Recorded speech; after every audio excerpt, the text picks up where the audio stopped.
It doesn't get bigger than this. 2022 finalist for an NAB Marconi Award. During our 50th year of broadcasting. The voice of Nassau Community College.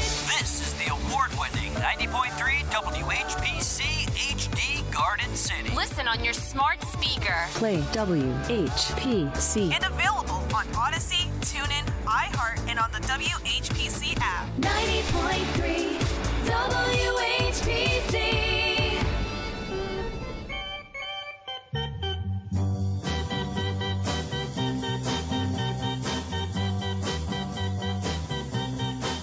Too many teardrops for one heart to be crying.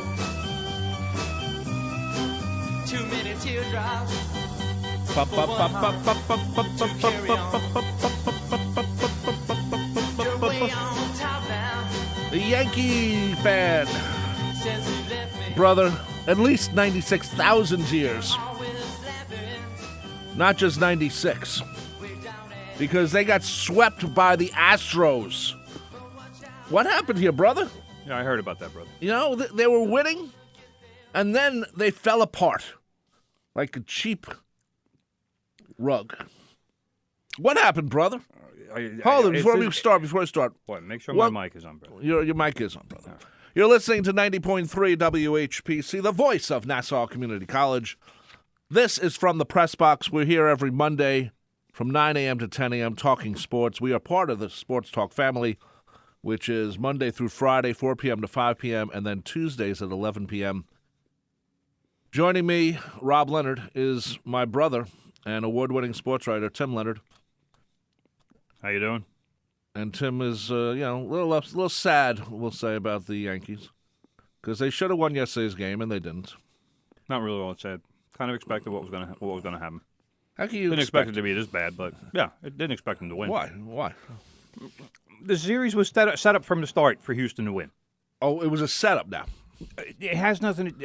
Now you're making it sound like a conspiracy theory. Yes, I am. No, but it's not, brother. Pay attention. I am paying The attention. Yankees had to go 5 I'm looking games. to make fun of you. The Yankees had to go 5 games. Yes. They didn't have Garrett Cole to start game 1. Right. The Astros had Verlander to start game 1. Right. Everything was set up for them. Okay. Well, The Yankees had to go to Houston the day after and play a game the day after they won Game 5, whereas the Astros had 3 days to rest. Okay. Well, What do you expect? I knew this was going to happen. I didn't think it would get swept, but yeah, the Yankees lost the series. I didn't expect them to win the series. Wow. Well. I've never heard my brother say that before. Didn't expect the Yankees to play as badly as they did. Well, that's that I expect you to say, because they just, I don't know, they just, I don't want to say gave up, because they didn't, but it's not just pure luck that you lose 4 games in a row. Good pitching. Astros have a very good pitching staff, brother. That's what good pitching does to teams. Watch what happens to the Phillies against the Astros. The Phillies been hitting the ball, been smacking a lot of good National League teams around. But watch what happens to them against the Astros. All of a sudden the Phillies are going to forget how to hit. Mark my words. Well, we'll see, brother. I'm not sad that the Yankees lost. But all of this being said, brother, I still want Major League Baseball to have a look at what the Astros are doing and how the Astros have turned so many mediocre bum pitchers into Cy Young candidates. Rafael Montero was on the mound last night to finish the game for the Astros. Right. All right, Met fans remember Rafael Montero. Sure. He started his career with the Mets in 2014. That's right. He's 32 years old. He's been kicking around the majors and had Tommy John surgery at one point since 2014. You're telling me at 32 years old he had his best season ever?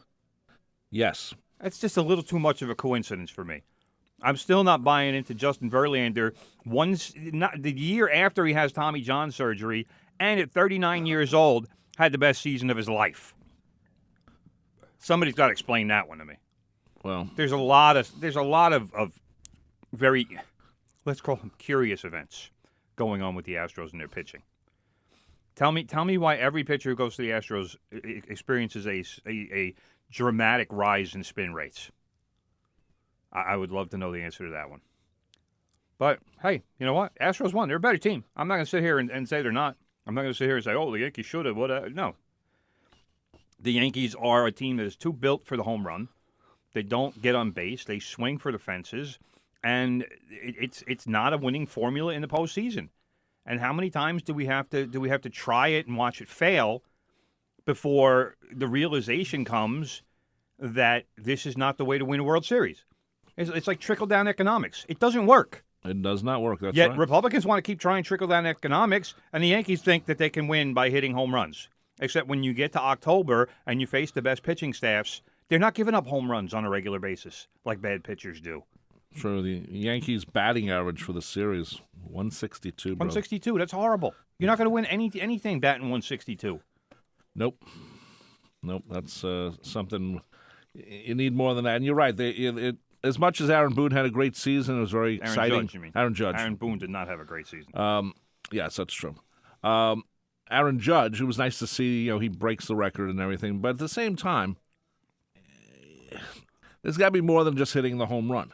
And I know that's the big thing right now in baseball, home run, home run, home run. Baseball has become very much a three-outcome game. Hit and run doesn't exist anymore, or barely, bunting, or correct, or stealing bases, which is too bad. How would Ricky Henderson last today?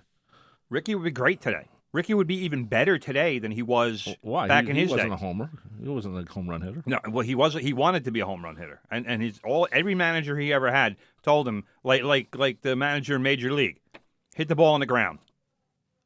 You're not here to hit home runs. You're here to hit the ball on the ground and then steal second and steal third. Ricky Henderson today would be one of the most valuable players in baseball because he would get on base. He would walk like he always walked because his strike zone was microscopic because of the crouch that he hit out of. And Ricky Henderson today, his on-base percentage would be something like .420 or something like that. And he would be a $30 million leadoff hitter.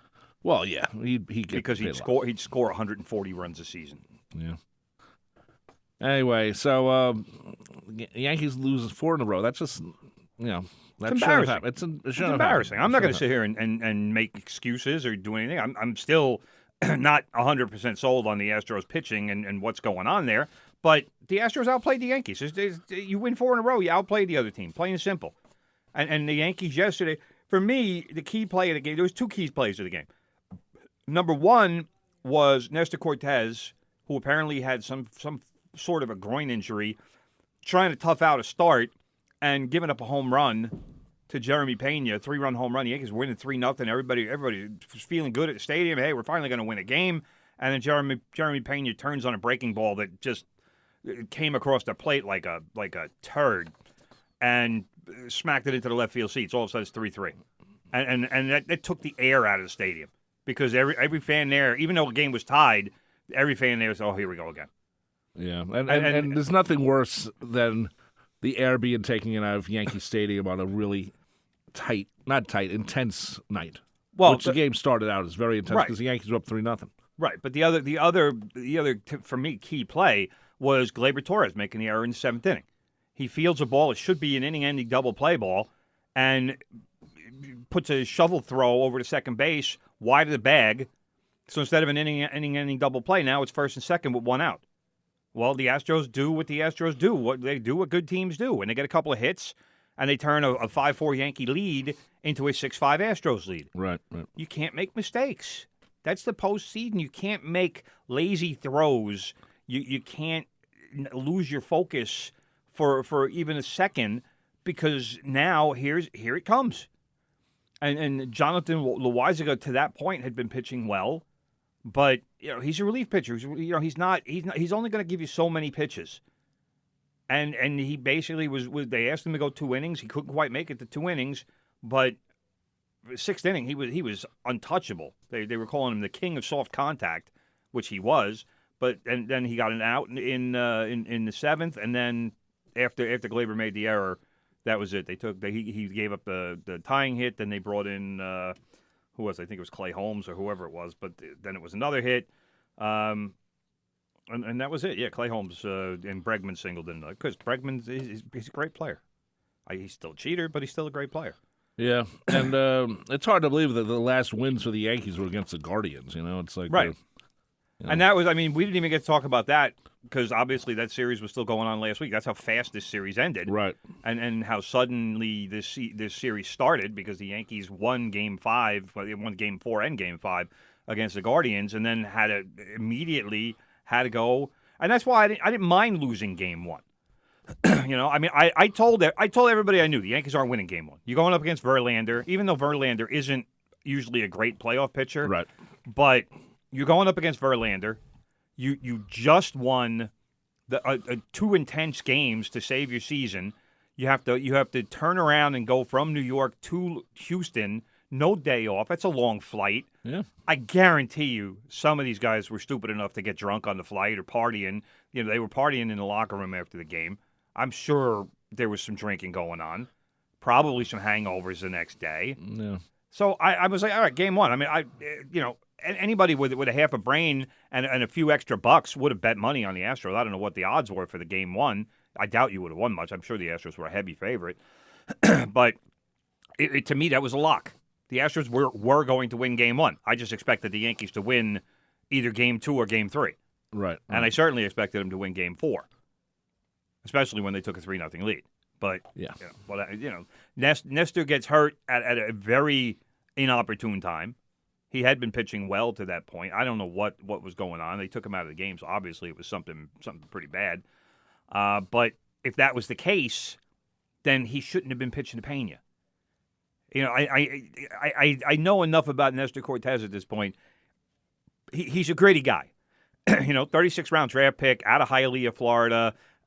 Kicked around with a couple of teams before he came back to the Yankees. He was Yankees, I think it was Seattle, then Baltimore. Didn't pitch well for any of those teams. And then came back to the Yankees and figured it out. And now has become one of the better starters in the American League. So, he is that kind of underdog mentality. He's always wanting to prove something. And, he came into spring training this season. He said to Aaron Boone, he says, hey, do I have a spot or am I pitching for a spot? And Boone said he laughed. But to ask that question means that maybe there's a little bit of seriousness in it.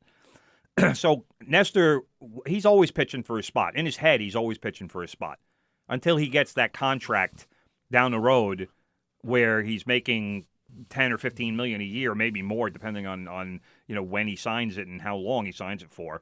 But he's always going to be pitching for his spot. So he didn't want to come out. I'm sure he didn't want to let anybody know what was going on. But at some point, somebody said, "Hey, there's something wrong with this guy.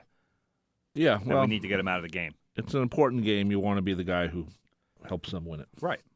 So, anyway, today is Blame Day, brother, for Yankee fans? Yeah, but it's because, first of all, Yankee fans go crazy anyway, but I'm not sure who you get rid of. Well, first of all, we know Judge is leaving. Let's put this. He's becoming a free agent. Wait, what did you just say? I'm refraining. I'm taking it back. He's a free agent, which means he can leave. Yes. Will he leave? I don't know. Correctly. I don't know. Does he become John Tavares and go home to his hometown so he can sleep in his giant pajamas? Or does he... Giant's pajamas. Any pajamas he wears are giant pajamas. Well, yeah, that's what I was trying to say. He's 6'7". Yeah, so...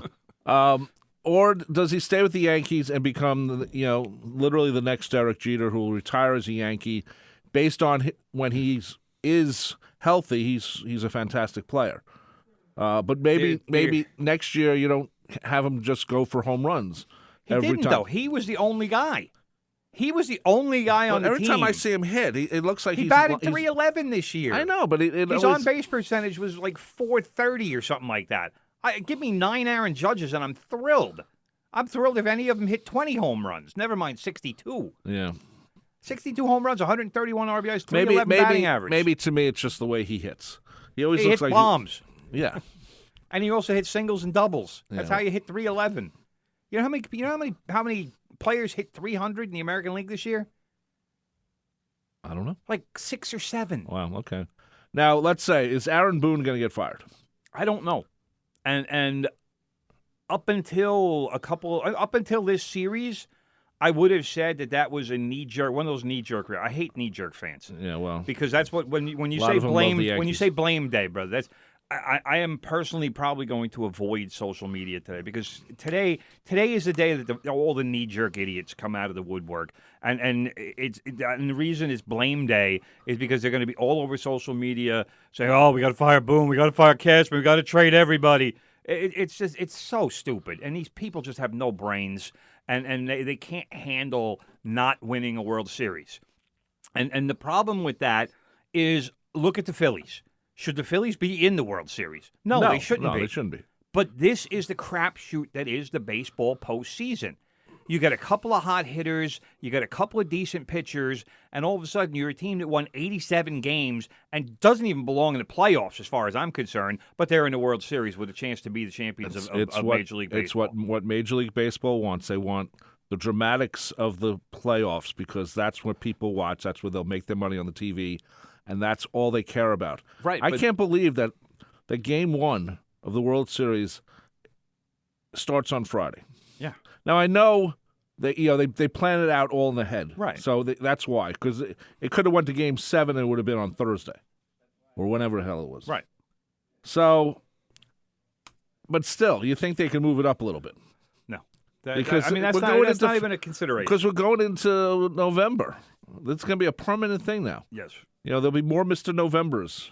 Well, Derek Jeter will always be Mr. November. I know, he was the first one. But the point being that playoff and postseason baseball, there's nothing predictable about it. The Braves won a World Series last year. Yes, the Braves were the National League East champions. I have no problems with that. But were they the best team in baseball? Not by a long shot. No. But they won the World Series. So it doesn't matter. History will remember them as the champions of baseball last season. Right. But this is what I try to explain to people. It's the postseason in baseball. All it takes is one bad start by your ace. Look. I mean, I'm not going to sit here like you. I know you want to make fun of the Yankees. Yeah. And I'm not saying this to make fun of the Mets. I'm saying it to make the point. Look at Max Scherzer and Jacob deGrom from the Braves series and in the playoffs, even though deGrom won his game. Neither one of them was all that great. No. You're paying both of them an awful lot of money to be great every time they pitch, but that's not how it works. You cannot predict performance in one game based on salary. Right. But at the same time, when you pay that much, you expect. I know that's what you expect, but expectation and performance and reality are completely different things. Yeah, well, you make sure you're ready. You make sure you give yourself the best chance, best position to win right. when you're those guys. And that's why when the Mets signed Scherzer and it was, hey, we got Scherzer and deGrom. It's a damn good 1-2 for the postseason, and there was no disagreeing with it because those are two great pitchers to have. But I'm going to sit here and say that Christian Javier for the Astros could be the most valuable player in the postseason. Why do you say that? Because he's lights out. He owns the Yankees. Absolutely owns them. Okay. So the Yankees weren't going to win Game 3 either. So that is what I'm talking about. And that is when between matchups and just I'm frustrated with the fans who I know are going to be sitting here. Oh, we got to fire Cashman, and we got to fire Boone. And why would you fire Cashman? I mean, because Cashman is the guy that built the roster. Yeah, and for the first time, yeah, You think he's losing his touch? I think that Cashman needs to change his approach a little. I still think he's a great GM. And I still think that if the Yankees fire Brian Cashman, he'll have a job in 3 days if he wants a job in 3 days. Oh, sure. And he'll get a job with whatever team he wants. And he could call a team and say, hey, I want to be your GM. And they'll fire their GM to make Brian Cashman their GM. I would keep him. I would love to have Brian Cashman. But he needs to adjust his approach. And to have, I thought Anthony Rizzo, I thought bringing him back on the short-term deal that the Yankees brought him back on, I thought that was great. I thought it was a master stroke. But Anthony Rizzo hit something like 225 this year because all he was doing was swinging for home runs. But that makes Anthony Rizzo a less appealing player. It makes him a less... And Anthony Rizzo last night showed what he can do. Twice he came up Men on base, choked up. First time punched a double. Second time hit a single up the middle. Anthony Rizzo was driving in runs last night. That's what you want. But for him to just sit there and lean on his back foot and try to lift everything into the right field seats, that's not a good hitter. No. Because all he's doing for the most part is popping up. That's how you hit 220. Giancarlo Stanton batted something like 210 this year. And these guys aren't walking that much to overcome those batting averages. For me, Giancarlo Stanton batting 210 and putting up the numbers that he put up this year, even though for the most part, he was healthy. I need more. I need a more flexible player. I need a player who's going to be able to do more if I'm going to pay him, even though at this point, $25 million a season really isn't a crazy salary anymore like it was when he signed the contract. But that's still crazy, bro. It is. But I'm saying it's for what guys are like. Look what Lindor is making now. I mean, it's right, and it's way up there. And I'm waiting for the next contract to have the Major League Baseball owners say we want to have a limited amount of years. We'll pay you the $40 million, but we don't want it over 8 years. Or $40 million. The players will never accept that. It will never. That's the only thing. Because the only way the owners could do that is if the owners themselves make that decision and say we're. But then it would be collusion. But there's always going to be one owner. It's only collusion if you don't tell anyone. Well, no, it was. They tried that once and they got sued for it and they lost. If you go as part of your negotiation, say we would like you to only sign 4-year deals so we can save some money. So that's what the NBA does. Yeah. The NBA has that in place. But the NBA players making $50 million a year. Yeah, and there's also 11 of them, so there's a difference. Wow. Anyway, I don't think Cashman's going to get fired, but I think he has. I think he has 2 more years. I think it's possible if they continue to do what they're doing, which is making the playoffs, but not really advancing the team. Well, I want to know. And I will give credit to Joel Sherman from the Post because we had the same thought. He actually wrote it in the column a couple of days ago. But and this is when you said to me before, is Aaron Boone getting fired? I didn't think he was getting fired until this series, and the reason was Game 3. Right. He was a disaster in Game 3, and the reason being wrong choices. Oh, the reason being, you have runners on base. Cole is in the 6th inning. He is starting to struggle. He's up at 90-some pitches. You take him out of the game, 96 pitches, and it's 2-0. And like I said, Valdez, Valdez, he's pitching lights out again against the Yankees. He was the guy who pitched, 7 no-hit innings when the Astros had a combined no-hitter against the Yankees early this season. So he's pitching phenomenal. It's 2-0, bases loaded, and you bring in Lou Trevino. Are you kidding me? It's 2-0 in games. You know if you lose this game that the series is over. 3-0 means the series is over. Most times it is. Not most. Pretty much every. I'm not going to say every. Pretty much every. We know why you can't say every. So for Boone to bring in a guy who is his 4th best reliever. It was idiotic. Your season is on the line. You need to treat it like your season is on the line. You need your best reliever. The Yankees don't even have a closer at this point, but you need whoever your best reliever is. Because the Astros can't score. They cannot score there. You need a guy who's going to come in and strike out 3 guys. I agree. Because the Astros cannot score. Because if they score there, your season is over. Yep. And what happened? Lou Trevino comes in, and a few minutes later, it's 5-0. And the game is over. The series is now 3-0, and your season is over. That was the dumbest decision. I was horrified watching the game. Well, absolutely horrified. I agree with you. And the thing about Boone, though, if they were to get rid of him, which I'm not sure they will, I mean, he had a great season otherwise, except for the Boone to me is a disposable manager. And the reason I say that is because so many of the decisions that happen in games nowadays are made hours before the game is played. Right. That's one of the problems. And his explanation on Trevino after the game was, well, we know we have good things about him with the bottom of the lineup for the Astros. Good matchups. Yeah. Aaron, your season is on the line. Yeah, The conversation you were having at 2 o'clock in the afternoon about Lou Trevino in the bottom of the Astros lineup doesn't matter anymore because the bases are loaded. But the bases are loaded, and you need strikeouts. Yeah, but brother, if it's not his decision, that's the question. He's still the guy who's got to put the pitcher in, and if that's the case, then Aaron Boone needs to deviate from whatever plan they have and say, you know what, I needed to put my best guy in there because we needed to get out of that inning unscathed. That's what you got to do, and he didn't do that.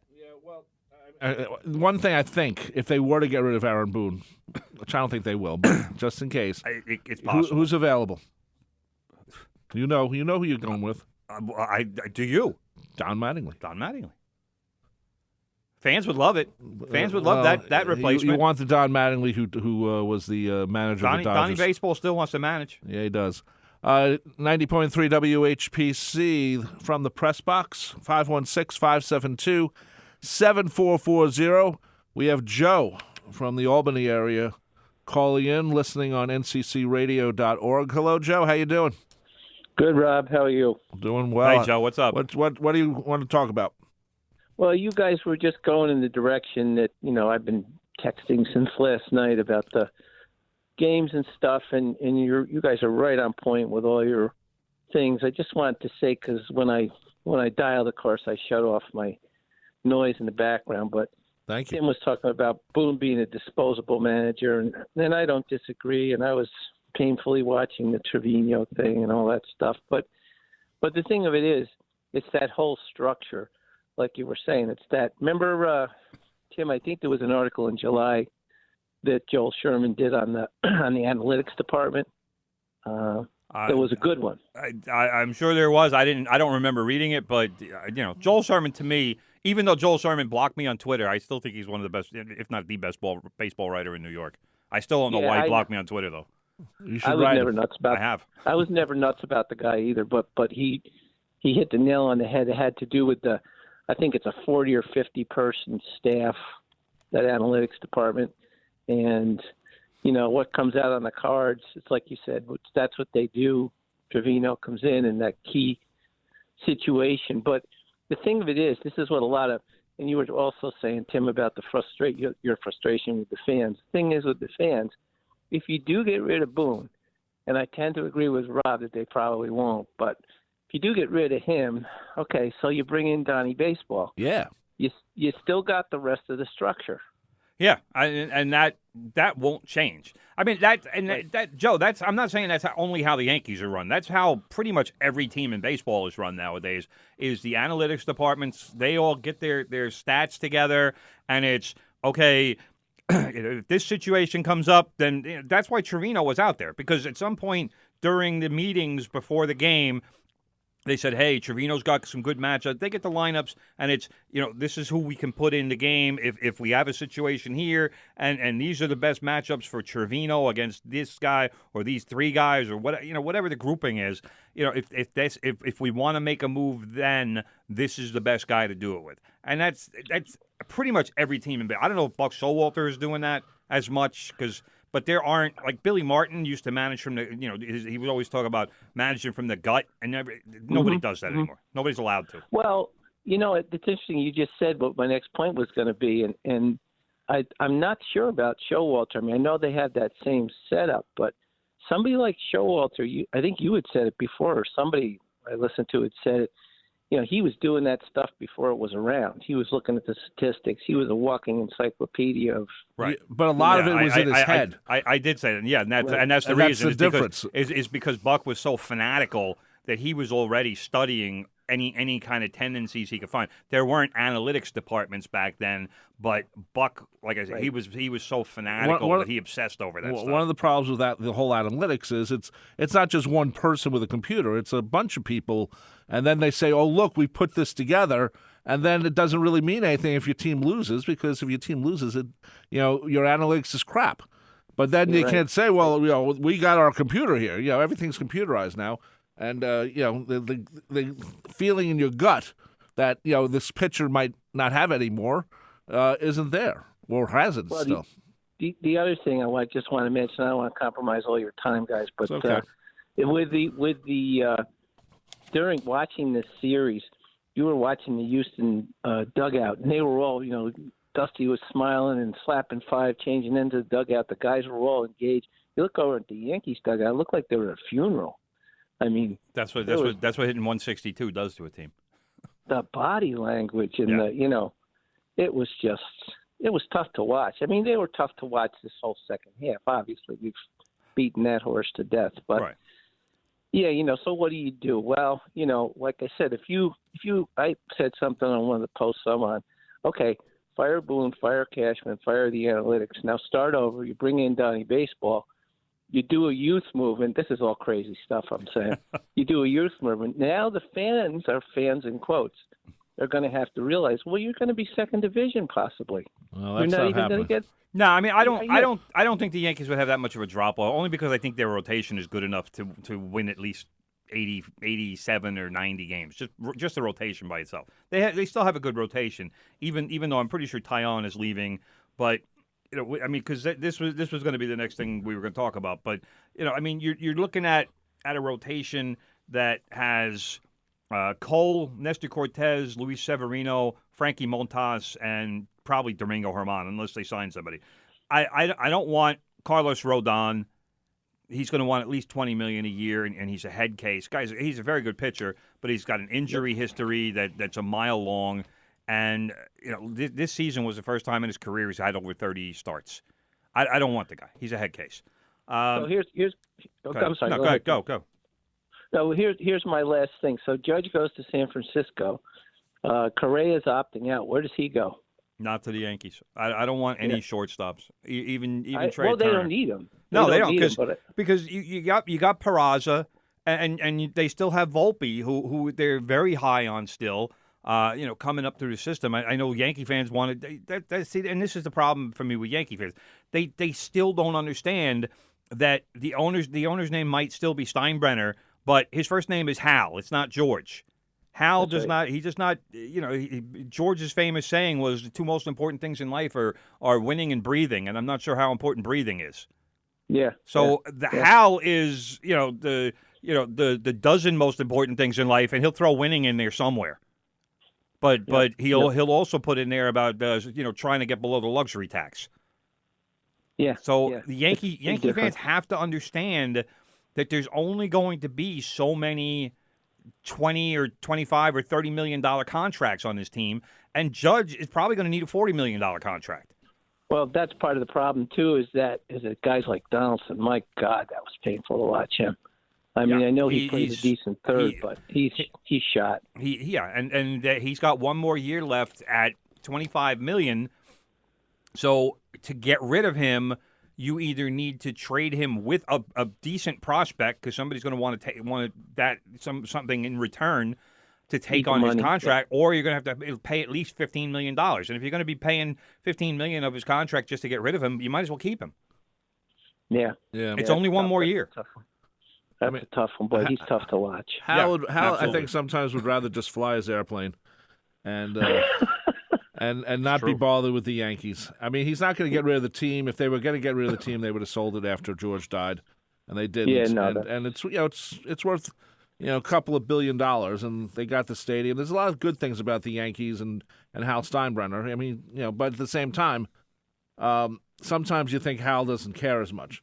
Right. It's not the case. It's not the case. So, hey, Tim, listen to him. Listen to Rob. I know. Thank you, Every once Joe. in a while, he'll surprise you. Sometimes that's really something. But anyway, guys, thanks a lot for calling in, Joe. Thanks, we appreciate it. Take care, man. Bye-bye. Great job. Yep, thanks. Bye-bye.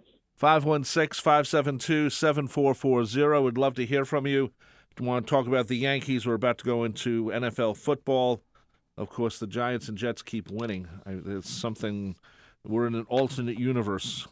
With that, we'll talk about that in a couple of minutes. Contenders, bro. We're going to have to start talking about them like contenders. Yeah. Well, anything else about the Yankees before we call it a night? Well, I mean, just like I was kind of starting to get into it, but just in terms of what they need to do, and like I said, I wouldn't say no to unloading Giancarlo Stanton if you can get somebody to take the contract.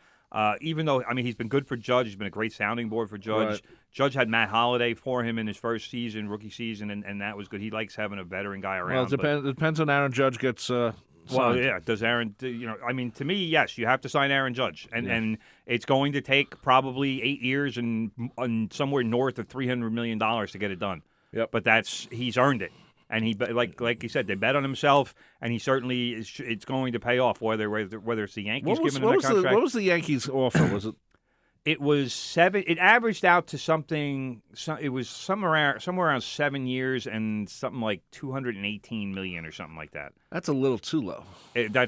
So now it's going to be So 8 that's years $30 and million. about 300.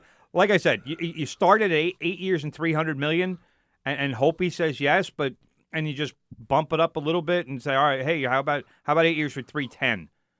I think Judge is going to want to be the first $40 million outfielder. At the same time, it depends on how Judge views himself as a New York Yankee. That has some gravitas to it, and it has does he want to be a number 99 on the wall in Monument Park? Because right now he won't be.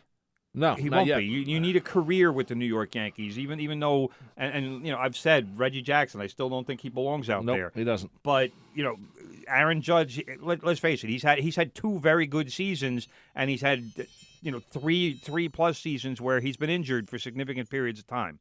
So I hope that he understands what being a career New York Yankee would mean to a player, and what that means for his post baseball career. It's anytime you spend your time with one team, and you actually make the playoffs of the World Series and you win, you're set for life. You're just the way Messier could walk into a bar. Financially, he's going to be set for life anyway, Right. no matter who he signs with. It won't matter. But I'm talking about his legacy. Right, and it's the same way when Messier left and then when he came back. Even though they didn't win much when he came back, he still came back and he retired a Ranger. It's very important. I think that's an important thing. And yeah, I just would like to see the Yankees get some guys that have some on-base percentage, and let's not worry so much about hitting home runs. Yeah. The Yankees don't need to lead the league in home runs. No, I would love for them to lead the league in runs. But it doesn't have to be all the runs through home runs. We need guys that can actually play the game. And we should say the Astros will be playing the Phillies. Games start on Friday, and that's a big wait, I think. Just for me, I don't know. But we'll see what happens. Bryce Harper, with the Phillies, could become, World Series champion, brother. Again. So. That's an important story there. No, not again. Not again. Sorry, Right, that's right. The Nationals won the series after he signed with the Phillies. So, I wish it was close. I wish it started Wednesday, not Friday. One thing I did like about the playoffs, a lot of games close together. The weights weren't as bad. The bad part was teams like the Yankees had too much of a wait in the beginning, and they got to fix that. They can't have a team waiting that long. It's not fair to the team. It's not fair to baseball. You want everything to be moving fast, and especially in the playoffs. So maybe down the road it does. We're going to take a break right now. You're listening to 90.3 WHPC from the Press Box. Give us a call, 516-572-7440. It's Big Ed inviting you to join me Mondays from 10 till noon for the Good Gold Show. We've got the greatest hits of all time, all your faves of the 50s, 60s, and 70s. A whole lot of fun, and we'll keep you informed. Plus, we'll take your requests and your dedications. Playing favorites. So join me Mondays from 10 till noon for Good Gold on 90.3 WHPC, available on the Odyssey, iHeart, and WHPC apps. Okay. Go. Tell your friends about the Nassau Morning Madhouse. Hear what you're missing. Check it out. I got to-go food, chicken fingers and fries. I feel like when you open a container of food, people come like stray cats. And Bro! 3 people circling me like I'm a carcass in the desert. And one of them finally says, those fries look and smell really good. Then finally the person goes, well, I haven't eaten all day. Can I have a fry? And then I said, sure, you can have a fry. They walk away. They come back. Next thing I know, picture one of those arcade claw machines, right? Oh my God. This person takes their palm, hand wide open, goes, zoop, grabs a whole handful of French fries. fries. Unlike these other people, I am not a vulture. I am an eagle, and I am allowed to take one without asking. But you know your role. Like, somebody asked me what kind of count did I get from Wendy's. I'm like, why are you worried? This is not for you to know. They're my nuggets. The Nassau Morning Madhouse. Weekday mornings from 7 to 9. On the voice of Nassau Community College. 90.3 WHPC. Shake off the realities of the day, broaden your musical horizons, and embrace the diversity every Monday afternoon at 5 for 2 hours of Revelations. The show offers a potently unique collection of music with an emphasis on themes and rock rarities, an occasional tour de force of blues and soul, mixed with compelling sets of folk and folk rock. I'm Steve K, and I've got the perfect soundtrack for your drive home every Monday afternoon at 5 on Revelations, right here on the voice of Nassau Community College, 90.3 WHPC.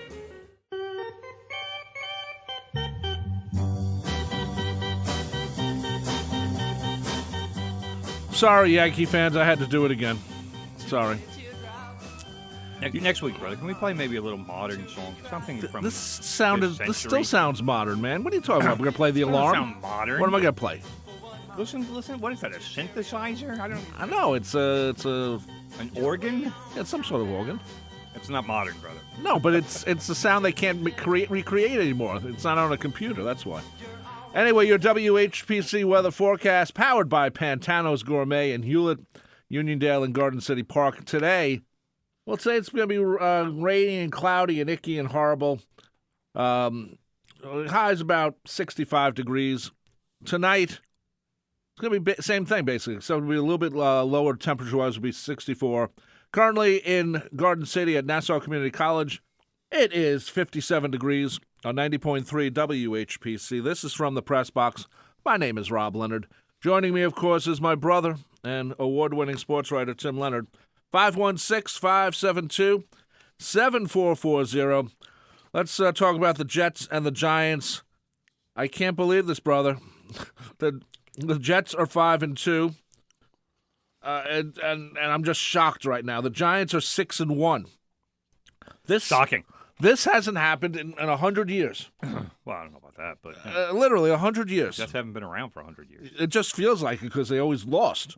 Many Jet seasons have felt like 100 years. Yes. I don't know which team you want to go with first. Let's go Giants first, brother, Okay. because they're 6-2. They deserve 6-2. I thought it was 6-1. 6-1. My bad. So they have the better record. They deserve to go first. Okay. I tell you what, the Giants have become the masters of playing the close game, playing the come from behind game, right, and somehow emerging victorious. The big play at the end of the game reminded me of. Do you remember the Music City Miracle, brother? The St. Louis Rams won the Super Bowl because they made the tackle at the goal line, wouldn't let the guy score. Well, I thought the Music City Miracle was what was the one where Buffalo lost?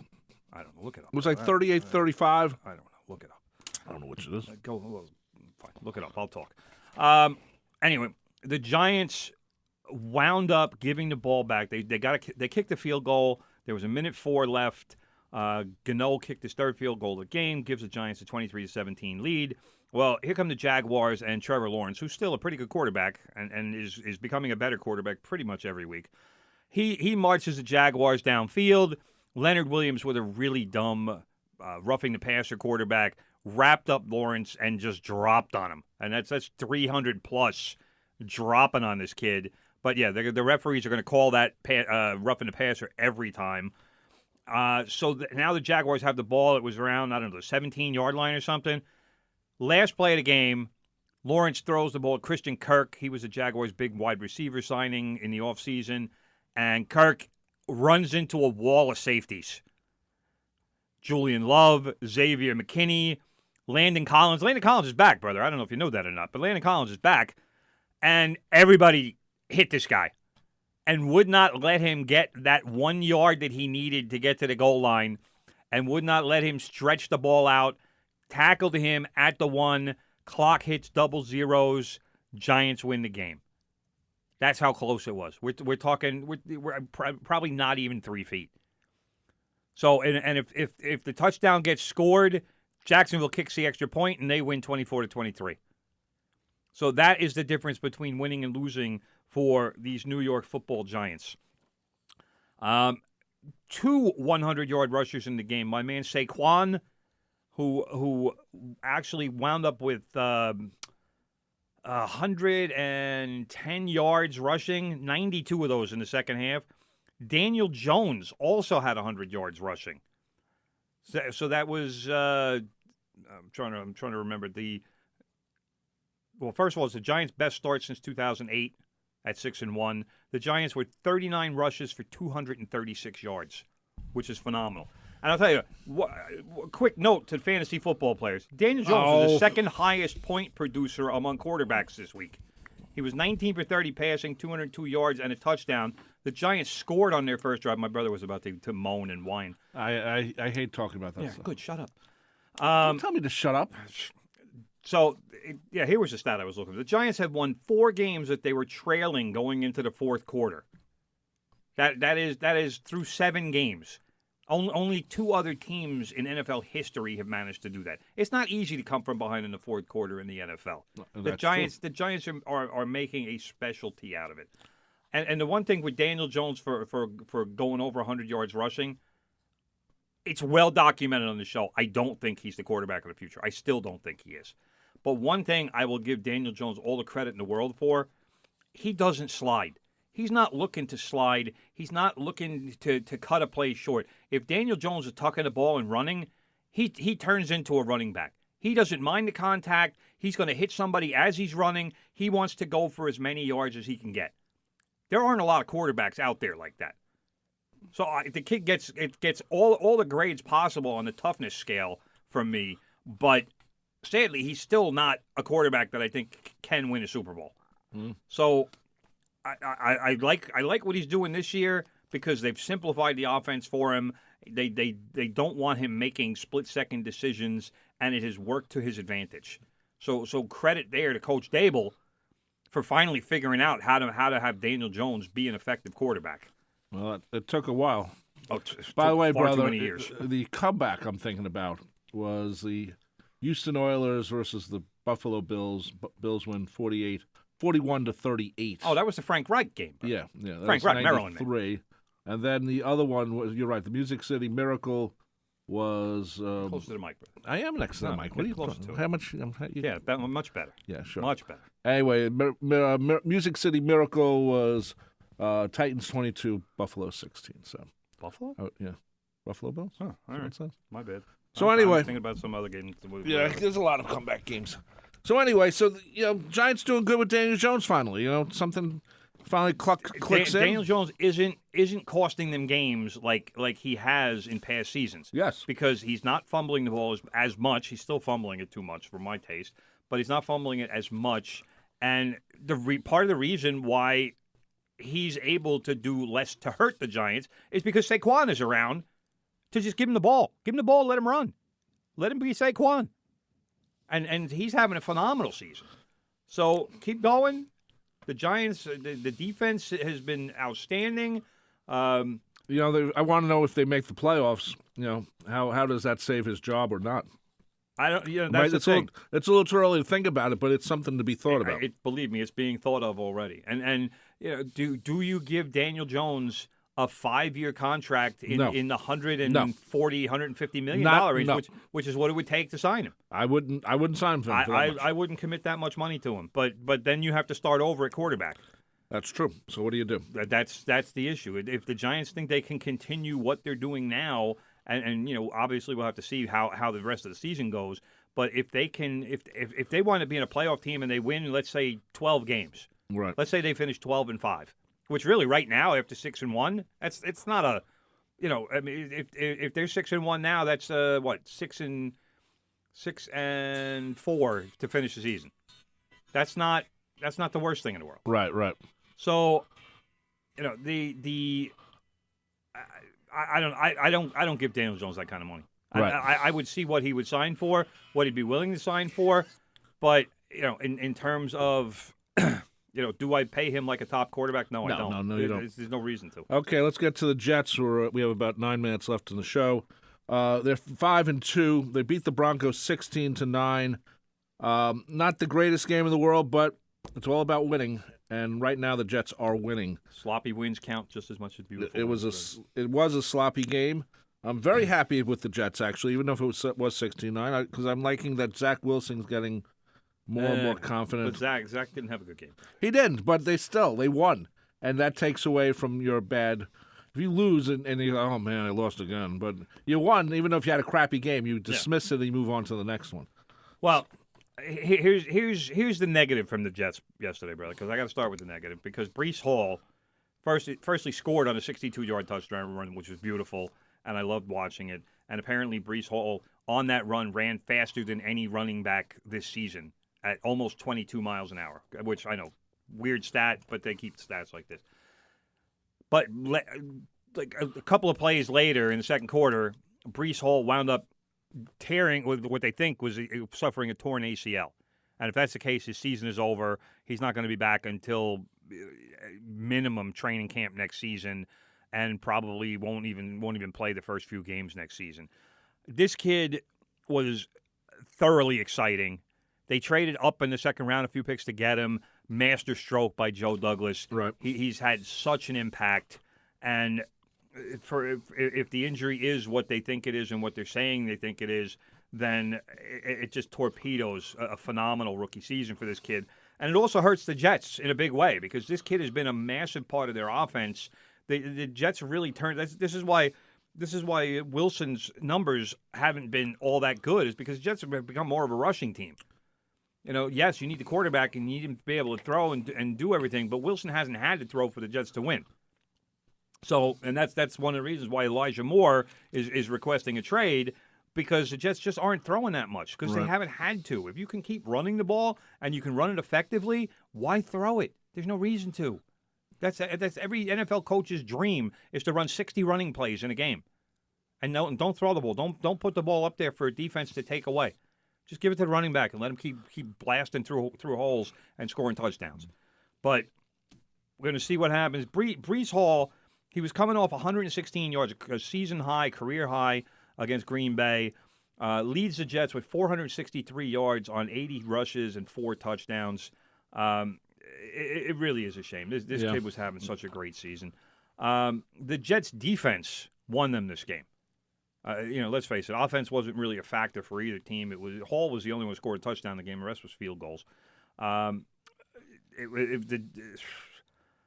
trying to. The Broncos played Brett Rippon, who is the nephew of Mark Rippon, the former Washington Redskins quarterback. Held him to 225 yards, which was to be expected. But that being said, the last play, there were 2 plays at the end, both made by Sauce Gardner. The Broncos had a 4th and 3 with a couple minutes left in the game, and Sauce breaks up the pass in the end zone, getting some real responsibility there. And then the last play of the game, Rippon just flung one up from midfield that really wasn't going to get to the receiver anyway. But Sauce was the guy in the end zone to knock the ball down and say, no, there's no way you're getting this thing. Wilson, like I said, was pretty average. But we're gonna see what happens with Hall today. Like I said, he's going to get an MRI that more than likely will tell the Jets that he has a season-ending knee injury. Yeah. So then we got to see how did the Jets figure it out, because the offense, like I said, has become more of a rushing offense. They don't. I mean, yes, there's going to be somebody to step into the role, but that person isn't as good as Breece Hall. So. It's going to be more responsibility coming up on Zach Wilson, and he's going to have to figure it out quick. The smile on Jet fans' faces may change. Jets host New England on Sunday. Giants play at Seattle on Sunday. I tell you, Seattle is leading the NFC West with Geno Smith as quarterback. There is not another NFL team that would have said, yes, we will start Geno Smith this season. And he has his team in first place. Sometimes just being at the right place at the right time. Let's get quickly to soccer, brother. NYCFC, the worst named team in all of sports. They have won, and they have advanced in the MLS playoffs. They beat FC Montreal, another bad name, 3-1, and they moved to the Eastern Conference Final for the second straight season. Good for them, But it's funny because I'm watching actually on Channel 4. Bruce Beck last night does a thing on the NYCFC team. I was like, of course. Wow. And Bruce Beck realizes they have a cool name, but they don't have a cool name because he had to say NYCFC and what the hell does that mean? Why are they calling them the River Dogs or something? I don't know. That's why. Well, River Dogs is a minor league sounding name. Anyway, in the National Women's Soccer League, because we like them, I like watching them. Portland has defeated the San Diego team 2-1. Portland's the big team in that league. Very true. They get like 25,000 fans there. They're very big there. And Kansas City beat the Reign 2-0. So it's Portland, Kansas City in the championship game on Saturday. I'm almost positive, I don't have it in front of me, but I'm almost positive it will be on CBS, not on the cable system, but on actual CBS. Yes. On Saturday. By the way, brother, that Portland game yesterday, Crystal Dunn, who, if you're a soccer fan, you know Crystal Dunn from the U.S. national team. She is a defender for the United States. Hit a screamer in stoppage time. It was like the 93rd minute. Really? Ball went in. Defender headed it away. Came to Crystal Dunn just outside the box, probably somewhere between 20 and 25 yards. She hit it on the bounce, and it hit a rocket into the upper left corner. That was a deciding goal. You gotta like stuff like that. Just crushed it. You gotta like stuff like that. Absolutely phenomenal. And the Knicks opened they had to win on Friday against Detroit, 130. Wow, to 106. No Knick had over 20 points. If the Knicks can win, you think the Knicks will barely make it to 45. I'll be very happy if they make it to 45. Yeah, I think 45 wins for the Knicks is if they make the playoffs, I'm happy. High. I'm happy for the team. I see them at being at best a 7 seed. I think the soap opera in New York is going to be in Brooklyn with the Brooklyn Nets. It already is. It's It already is. It's the soap opera. You got Kyrie, you got Durant, you got Ben Simmons. They're fighting over everything. Ben Simmons is a soap opera by himself. The Nets lost. They got hammered by New Orleans in their opener, but they beat the Toronto Raptors on Saturday, 109-105. Kyrie had 30 points and 7 assists. Durant had 27 points. Ben Simmons had 6 points, 10 rebounds, and 8 assists. I'm still trying to figure out if Ben Simmons remains an elite player or if he's just kind of or if he's just pretending to be one. Because, very good defender. He's never going to score big points ever again. He seems scared to shoot. But I don't really know why. I know he doesn't want to go to the free throw line. Right, that's probably part of it. That's all. Well, it remains to be seen what his situation. So anyway, that just about does it for our show. Coming up next at 10 o'clock, they call him Big Ed for a reason. Find out with the Good Gold Show. Playing the best oldies out there, and we'll be back next week from 9 to 10 on Monday. This show becomes a podcast later on at all various podcasts places you find, or we'll go to, whatever. I'm not speaking properly at the end of the show. Anyway, take care, and bye-bye, brother. Good show. Thank you, brother. Take care. Bye-bye. The views expressed on air are not necessarily those of WHPC, its management, or Nassau Community College. Responsible opposing viewpoints will be considered by emailing them to whpc@ncc.edu or by mail at WHPC 1 Education Drive, Garden City, New York 11530. Thanks for listening to the voice of Nassau Community College, 90.3 WHPC.